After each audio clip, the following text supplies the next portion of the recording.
Well, we are up to 1 Samuel and chapter 23.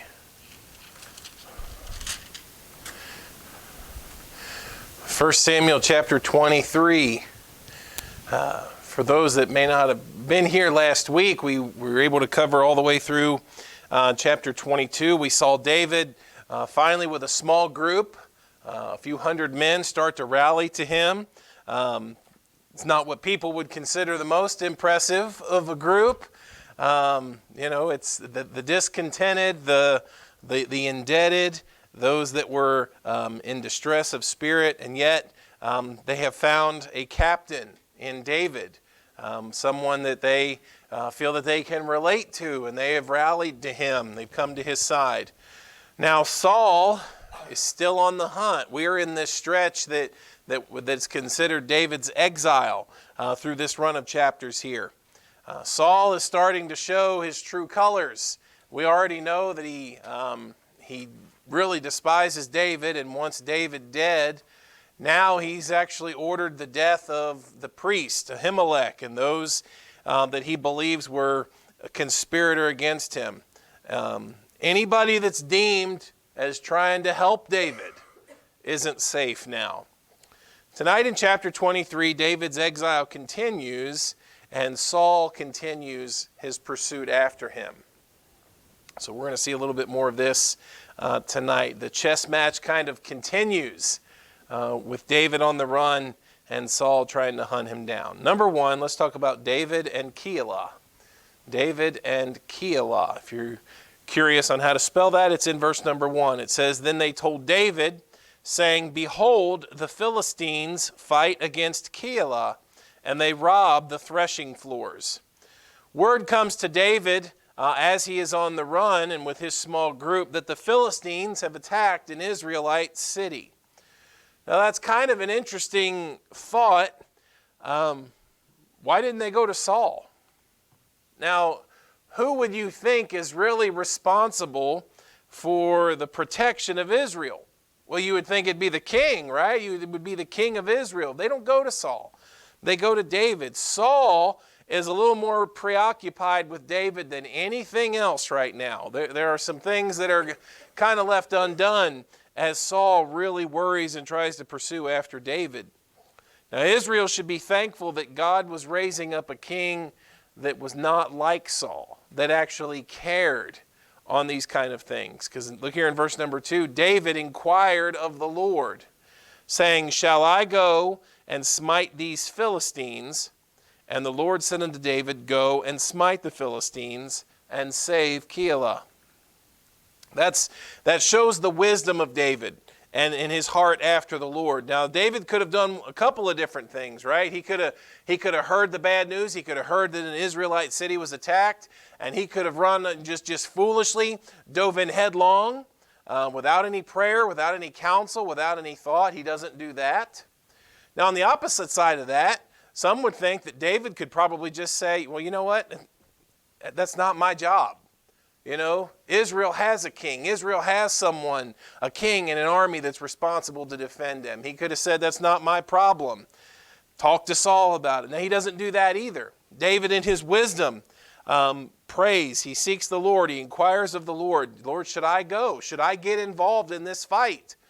David has enough really to worry about right now without this being thrown on top of it. But that shows you how much David cares about his people, how much he cares about Israel, that even when it would jeopardy his own life, he's at least willing to talk to the Lord about it. Lord, what should I do here? He's willing to entertain this idea of going to fight.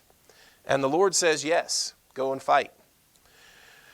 Now, David's men are a little more cautious than that. In verse number 3, it says that David's men said unto him, Behold, we be afraid here in Judah. How much more then if we come to Keilah against the armies of the Philistines? David's men, we got enough to worry about right now. We're afraid right now. We're not even in the midst of a battle, and yet we're all fearful, right? David's men were cautious, and that's for a number of reasons. First, like we talked about earlier in last week, they're not regular army. This is a group that has kind of assembled together. There's some soldiers among them. There are some brave men. There'll be some mighty men among them, but not a ton. They're not really armies. Secondly, this adds a second layer to the trouble. They are already in the midst of trouble with Saul. Saul has already spoken with great threat against David. And now with what's happened to Elimelech and those other priests, anybody that's viewed as aligning with David, they're in trouble. And the men are fearful. This adds a second layer to that, right? They're already afraid because of the trouble with Saul. Now you want us to actually engage in a physical war. And thirdly, this puts them right out in the open. Right? If they go out, you can't hide during a war. And noise is going to spread pretty soon where David and his men are. David's men realize that if they go and join this war, there's no more hiding. They have to come out of hiding. They're going to be open target, both for the Philistines and Saul and his army when they hear. So verse number 3 expresses the concern and the fear that David's men have. So in verse number 4, and I think that this shows wisdom, David asks again. It says, "Then David inquired of the Lord yet again." It doesn't mean that David hesitated. It doesn't mean that David was resisting the first command of the Lord. But David, I think it's neat how David listened to their concerns. He listened to the counsel and the advice of his men and those that were around him and rallied to him. But he was ultimately going to leave the decision in the hands of the Lord. I think that's wise. I don't think that there's anything wrong with trying for a pursuit. If you have a commitment or a pursuit, taking counsel, listening to the advice, listening to the input of those that are directly impacted by the decisions that you make, and yet coming back again to inquire of the Lord. He wants to give the Lord the final call. Now, they've rallied to David, but he is their captain. This isn't a democracy. So they've expressed their concerns, but basically whatever David says is going to go. And David wants to make sure that he inquires of the Lord one more time about this. So he says, it says in verse 4, "David inquired of the Lord yet again. And the Lord answered him and said, 'Arise, go down to Keilah, for I will deliver the Philistines into thine hand.'" So there we have two things. First of all, God restating the command, but now this second time he actually gives his promise. God gives his promise that I will deliver the Philistines into thine hand. See back in verse number 2, it was just the command to go. And now in verse number 4, I will deliver them into thy hand. So it's good that David's going to let God have the final say. And his commitment to that is reassured with God's promise. So David in verse 5 and his men went to Keilah and fought with the Philistines and brought away their cattle and smote them with a great slaughter. So David saved the inhabitants of Keilah. What a great victory. David is able to rescue this city of folks that were being attacked by the Philistines. And he was able to secure some goods, some cattle, and win a great victory over the Philistines. David is again a hero. Though he's on the run and though he's in hiding, he once again is up to the task of being Israel's great captain. He doesn't shy away from a battle with the Philistines, wins a great victory for them, and is again a local hero. Verse number 6, we read that it came to pass when Abiathar, the son of Ahimelech, fled to David to Keilah, that he came down with an ephod in his hand. So now David actually has Abiathar, who's the son of Ahimelech. We read that last week, how Ahimelech and all the priests were slaughtered, and one of them was able to escape. Well, that one rallies to David here. And he has the ephod, which again was going to be a means by which men would inquire of the Lord, and was a way that they determined God's will. David again is a hero. And men are rallying to his cause. Important men. Now, number 2, let's talk about David's escape. David's won a great battle. David has won a great victory. But it doesn't take long until verse number 7 tells us that it was told Saul that David was come to Keilah. You can't win a great battle. You can't win a great victory against the Philistines and keep that hush-hush. Word spreads. Word finally gets back to Saul where David is. And Saul said, God hath delivered him into my hand. Saul was foolish to still think that God was in any way blessing him or delivering things into his hand.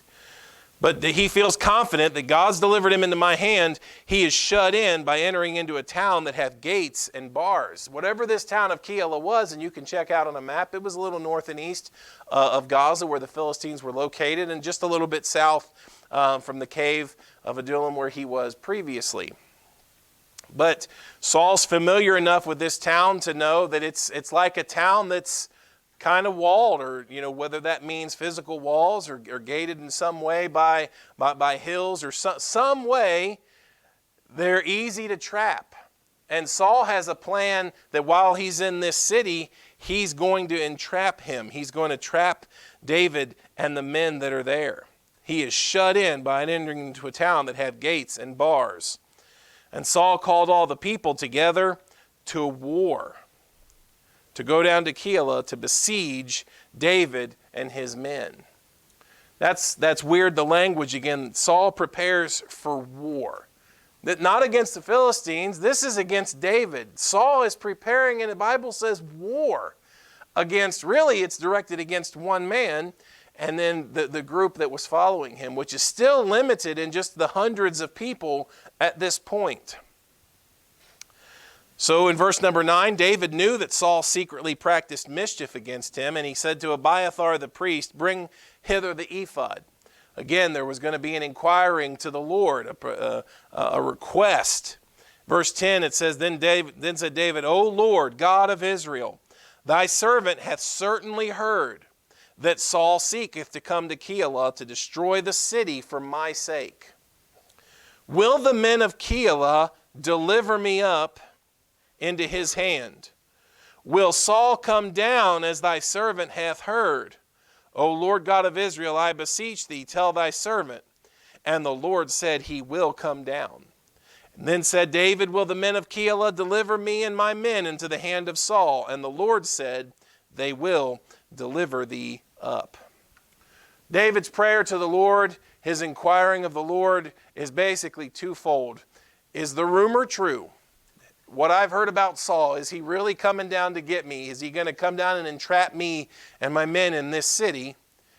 And the answer to that is yes. The Lord replies that yes, Saul will come after you. The second question is, will the men of this city deliver me up? Will they give me up? And the answer is yes. Now, there's a caution there, right, in worrying about this town. Well, you're like, well, that what a great way to say thanks, right? For all that David had just done in rescuing them from the Philistines. Now they're going to just give him up to Saul. Besieging a city could be so devastating. We've talked a little bit about it before. When you besiege a city, that's what Saul, his plan was in verse number 7. You got a town that's got gates and bars. We're going to besiege David in there. What a besiege was basically you take the army and you surround the city. And that has a twofold purpose. Number one, nobody can get out. But two, not nobody, but no thing can get in. Now what does that mean? If you can besiege a city, you can eventually starve them out. If you can get an army and surround a city, and you have the patience and the fortitude, you can just wait them out. And eventually, they run out of supplies, they run out of food, they start to turn on each other. And David could see that if Saul comes down, Lord, this is what's going to happen here. It's not, I don't think that you take that immediately Keilah would turn, but eventually this is how this ends. Eventually, the city of Keilah is going to realize the only way that they can survive the besiegement would be to turn over David and his men to Saul. And the Lord tells David, yeah, that's what's going to happen. You and I could probably assume that was what was going to happen, But David inquires of the Lord to make sure, and he's given the assurance that, yes, David, if you hang around, if you wait, if you try to wait this out, it doesn't end well. It's yes, Saul is coming, and if you try to wait it out, eventually they turn on you, or they turn you over to Saul. Okay, that's the conversation that's going on there in those verses. Yes, the rumor is true, Saul's coming, and this ends badly. It ends badly for Keilah, because this city that has been just rescued by David, they either starve to death or they have to turn over the one that just saved them. And human nature is what it is, right? That instinct for your own survival. David, they'll turn you over. And so verse 13 tells us that David and his men, which now were about 600, arose and departed out of Keilah and went whithersoever they could go. And it was told Saul that David was escaped from Keilah, and he forbare to go forth. So instead of facing the prospect of what we just discussed, David doesn't want to put himself, his men, or the city of Keilah through all of that. And he escapes again, and he leaves. And it tells us there that they go again into the wilderness. They go whithersoever they could go. They're on the run. They're trying to find places to hide. And that event kind of ends quietly. All right, number 3, David in the wilderness. David in the wilderness. Pick up with verse 14 where it says, David abode in the wilderness in strongholds and remained in a mountain in the wilderness of Ziph. And Saul sought him every day, but God delivered him not into his hand. So David continues to hide, and he goes through the wilderness, and Saul continues to search for him. But I want you to notice the end of that verse where it says that God delivered him not into his hand. Saul was determined, and Saul was unrelenting. But as determined as he was, the Bible reassures us that it's still God that controls things. Men can make attempts. Men can have intentions of what they are going to do. And there's not much of a bigger motivator than hatred or anger towards someone. Saul is relentless, and he's pursuing after David. But God is in charge of what comes to pass. Saul was foolish to think in the previous passage that God had delivered him into my hand. No, God's not going to deliver David into your hand. And if it comes down to a personal conversation where David inquires of the Lord and the Lord reveals to him, no, don't fight this. Go. You need to leave. God's not going to give David over into Saul's hand. We are assured of that. God has already given us the promise and given David the assurance that he is his next king, that he will sit on the throne. God's not given David over to Saul. It doesn't matter how much Saul tries, how wise he thinks he is, how many traps he plans to set. I'll trap him in that city and I'll just wait him out. No. God superintends all things that go on. And even when evil men have evil intentions, God can intervene and overrule those things. Verse 15 says that David saw that Saul was come out to seek his life, and David was in the wilderness of Ziph in a wood. And Jonathan, Saul's son, arose and went to David into the wood and strengthened his hand in God. Now this is one of the last times we're going to hear about Jonathan in the scriptures. One of the last meetings, if not the last meeting, that Jonathan has with David. And Saul can't find him. But apparently there was some kind of prearranged discussion that Jonathan knew where to find David. If he needed to get to him in a pinch, he could find him and he could get to him. And he does here. And notice what it says. It says that he strengthened his hand in God. We've talked about David and Jonathan and their relationship and how that is the kind of friendship that you want to build in your life.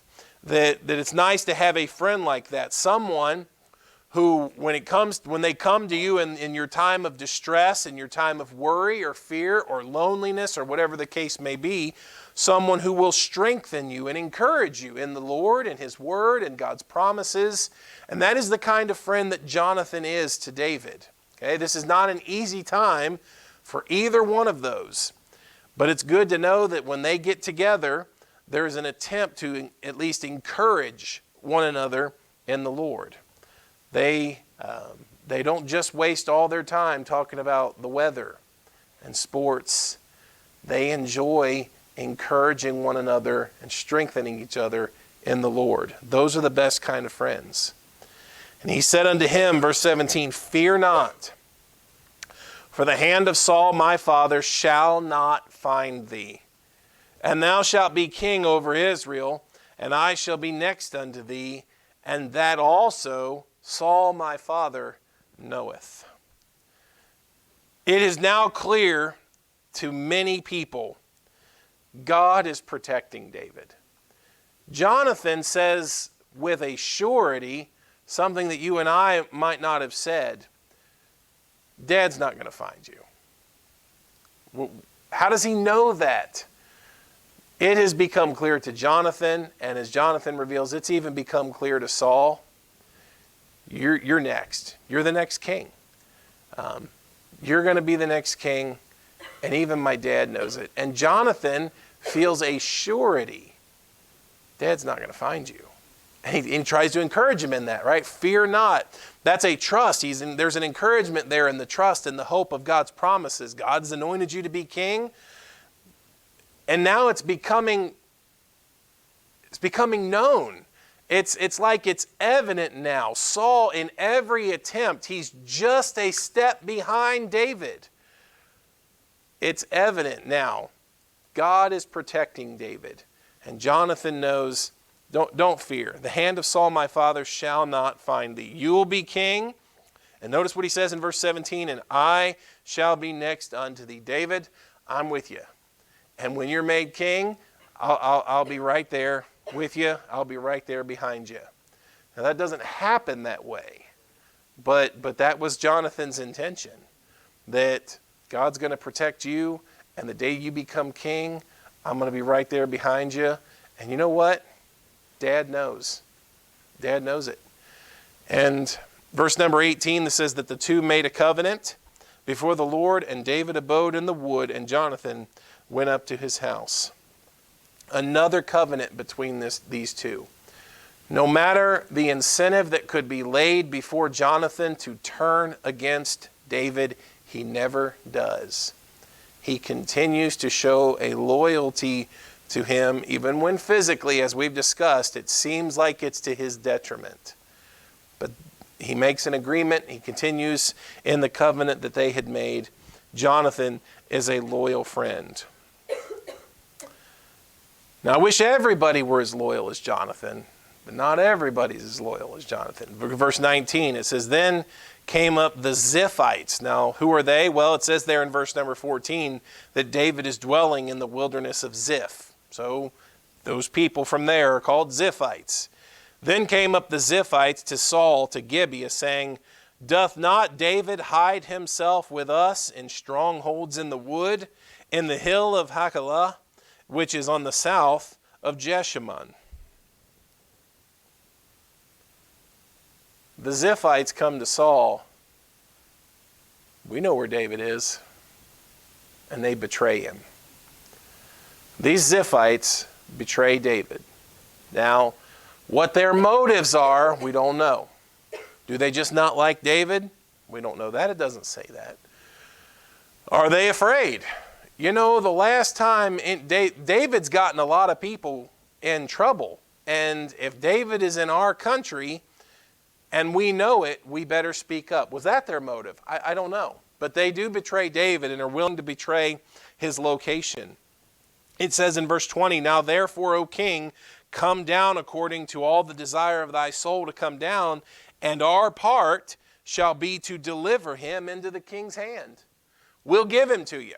Whatever their motive again is, here's where he is. If it's your desire to have him, if you want him and you want to come and get him, we'll deliver him to you.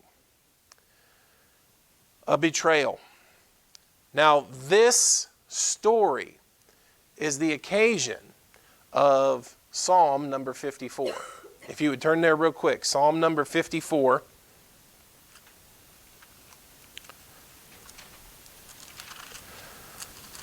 David is again in the wilderness. He is on the run. He's trying to find strongholds and places to hide. He finally moves from one place to another, and those people are ready to deliver him over to Saul. Now notice what it says here in the superscription of Psalm 54. To the chief musician, a psalm of David, when the Ziphims came and said to Saul, doth not David hide himself with us? When it becomes known that the people are ready to betray David and give up his location, that occasions the heart and the thoughts that are here in this psalm. Just read a couple of these verses. Verse number 2, hear my prayer, O God, give ear. Verse 3, for strangers are risen up against me, and oppressors seek after my soul. They have not set God before them. He speaks of God being his helper. He speaks of praising the Lord's name, for he, in verse 7, hath delivered me out of all trouble. David is, that Psalm 54, it's not a long psalm, but in just a few short verses, it details the anguish that he realizes people are willing to turn on him. People will betray him. People will oppress him.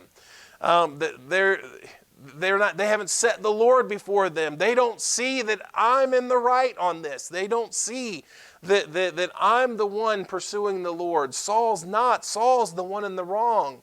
And yet it turns and shows his heart of trust in the Lord. The confidence that he has been given by Jonathan is an encouragement to know that I can trust the Lord, that the Lord will deliver me. But that is the occasion of that psalm when David has been on the run and been on the run for a while. And you think, okay, well, he's found a place maybe where he can rest, find a place that he can hang out or that he can hide out for a little while. And wouldn't you know it, they go to Saul behind his back and are willing to betray him, betray his location, and tell Saul where he's at. Now back in 1 Samuel 23, look at verse 21. It says, and Saul said, blessed be ye of the Lord. How corrupt is Saul by this point? He's so spiritually backwards that he calls them blessed when they're the ones betraying an innocent man. And he says there in verse number 21, for ye have compassion on me. You remember when Saul threw his temper tantrum in the last story, in the last passage in chapter 22? In verse number 8, he accused everybody of conspiring against him. In 1 Samuel 22, verse 8, he said, none of you that is sorry for me. And now he finally finds someone that will betray David. And what is his response? Oh, blessed be you of the Lord, you've had compassion on me. I'm not sure that it's compassion as much as, maybe it's another motive. I don't know. But Saul is so spiritually backwards that he thinks them betraying an innocent man is worthy of a blessing and that it's showing compassion to him. When people aren't right spiritually, they don't use spiritual terms and have spiritual thoughts the right way. Go to, verse 22, I pray you, prepare yet, and know and see his place where his haunt is, and who hath seen him there? For it is told me that he dealeth very subtly. Now Saul tells him, you need to go back and keep an eye out. I need you to check where he frequents. Watch where he goes. David's crafty. I think it's interesting that Saul credits David's craftiness when you and I both know that time after time, God has given him protection. You read the Psalms and how David credits the Lord for his protection in each of these trials. In the last stretch of chapters, haven't we seen a psalm directly tied to one of these historical events? And each time, David credits the Lord and his trust in the Lord. But what does Saul credit? That David's slick. And I need you to watch him because he's crafty. I've heard that David deals real subtly. See therefore and take knowledge of all the lurking places where he hideth himself, and come ye again to me with the certainty. In other words, Saul wants some high-level specific intelligence. I want to know where, I want to know when. Find all the places, all the lurking places he hideth himself, and come ye again to me with the certainty. I want proof, I want hard facts, I want names, I want locations, and I will go with you.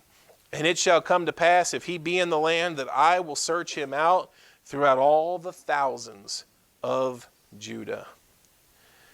If I can be assured of a time and a place, Saul says, there is no place in Judah I won't come and hunt for him. That shows you Saul's true colors and the extent that he will go to. There's no extent he won't go to. You name a time and a place, and Saul says, I don't care where it is, among the thousands of Judah, I'll be there. You name the time, you name the place, you give me hard evidence of where he is, and nothing can stop me. There's no place I won't go to get him. Saul is desperate. And this really gives us an insight into the pitiful nature of Saul at this point. Now, verse 24 says that they arose and went to Ziph before Saul, but David and his men were in the wilderness of Maon, in the plain on the south of Jeshimon. But by the time they returned, David has moved again. Now listen, these chapters are like a big chess match. And David seems to always be one step ahead of Saul.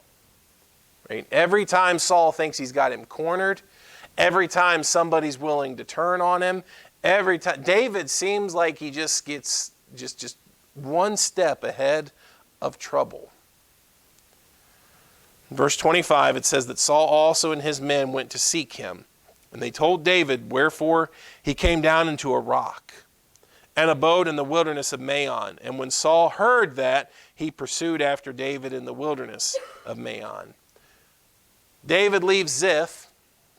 He goes into the wilderness of Maon, and they find him. Or at least some men find him, and they report back to Saul, we know where he is. He's here in this wilderness. He's come down into a rock, and we know where he's hiding. He's right here in this location. And so Saul hears about it. He pursues after David. Saul and his men are on the run and on the hunt after David. I want you to see how close Saul gets. Verse 26, and Saul went on this side of the mountain, and David and his men on that side of the mountain. I want you to see how close Saul gets. We're talking and we're not talking about Mount Everest. We're not talking about that kind of mountain. We're talking about these rolling hills in southern Judea. We're talking about that location. And Saul is close. And over this stretch of hills, Saul is on one side and David is on the other. That's how close Saul is now to catching him, to getting him. Verse 26 says that David made haste to get away for fear of Saul. For Saul and his men compassed David and his men round about to take them. Saul came to the very mountain where they were. Only the mountain stood between them. David and his men on one side, Saul and his men. Saul was even planning with his troops how to get around and how to surround David and how to take him. That is how close Saul was. They were strategizing how to surround him and get him. But, verse 27, there came a messenger unto Saul, saying, haste thee and come, for the Philistines have invaded the land. God's timing is pretty unique, but it's always perfect. Just when Saul got him. He's on the other side of the mountain. He's organizing. He's strategizing the troops on how to go and surround and get him. At that moment, just at the right time, when he's ready to nab David, David's rescue comes. It's a little unorthodox. It's a little different this time, but it comes in the form of a messenger, warning of a Philistine attack. And Saul, presented with that information, can't just let it go. It says in verse 28, wherefore Saul returned from pursuing after David and went against the Philistines. Therefore they called that place Selah Hamalekath. Divisions. The place of divisions. And some say that it's because it was the mountain there. This was the place that divided Saul from David. And that kind of became a nickname, like this place right here. This was how close Saul was. And it was this small spot, these small hills, that divided Saul from David. He almost had him. Okay? I don't want you to underestimate that language. Saul was this close to having David. And God protected him again. God sent a messenger with a warning. Israel's being attacked, and Saul couldn't sit on that. He had to go and fight in that battle. And that, in verse 29, gives David a chance. David went up from thence and dwelt in the strongholds of En-gedi. When you read the heart of David, and we've talked about it before, but when you read the Psalms and you read the outpouring, sometimes we're divorced from this stretch of chapters, right? Because we talked about it last week. We like to pick out the highlights. There were many times Saul thought, I've got him. He's in that town, and it's surrounded with gates and bars. I'll trap him in there, and I'll starve him out. He's right on the other side of that mountain. Here's what we're going to do. We're going to organize. This is how we surround him. There were times that David was greatly in despair. There were times that David was greatly in fear and in worry because Saul was close. And Saul has made it evidently clear he doesn't want to have a talk with David. This is not to try to mend old fences and work out previous problems. This is for the purpose of catching him and killing him. And time and again, he has been this close. And yet God protects him every time. And the weird thing is when you read the Psalms, you see David giving the Lord the honor and the credit for his protection and for his salvation. Saul, the only thing that he's not a spiritual man and he can't see it. All he can say is, David's really crafty, or these people are conspiring against me. And Saul can't see the end of his nose. He can't see what's clear now to even Saul's own son. David's going to make it through this, isn't he? David's going to be the next king. And Saul blindly continues to pursue after him. David continues to escape. Now, I don't want to mistake this either. These are not what David is considering great victories. These are escapes at times. Saul is close, and these are escapes. And yet his heart that pours out to the Lord is one of gratefulness for the Lord's rescue and for his salvation. Saul is very, very pitiful. And we're going to see next week, and I think some of you are pretty familiar with the story that comes up in chapter number 24. David is put in a prime spot to take vengeance, to get back at Saul. But he doesn't do it. We're going to talk about that next week, all right?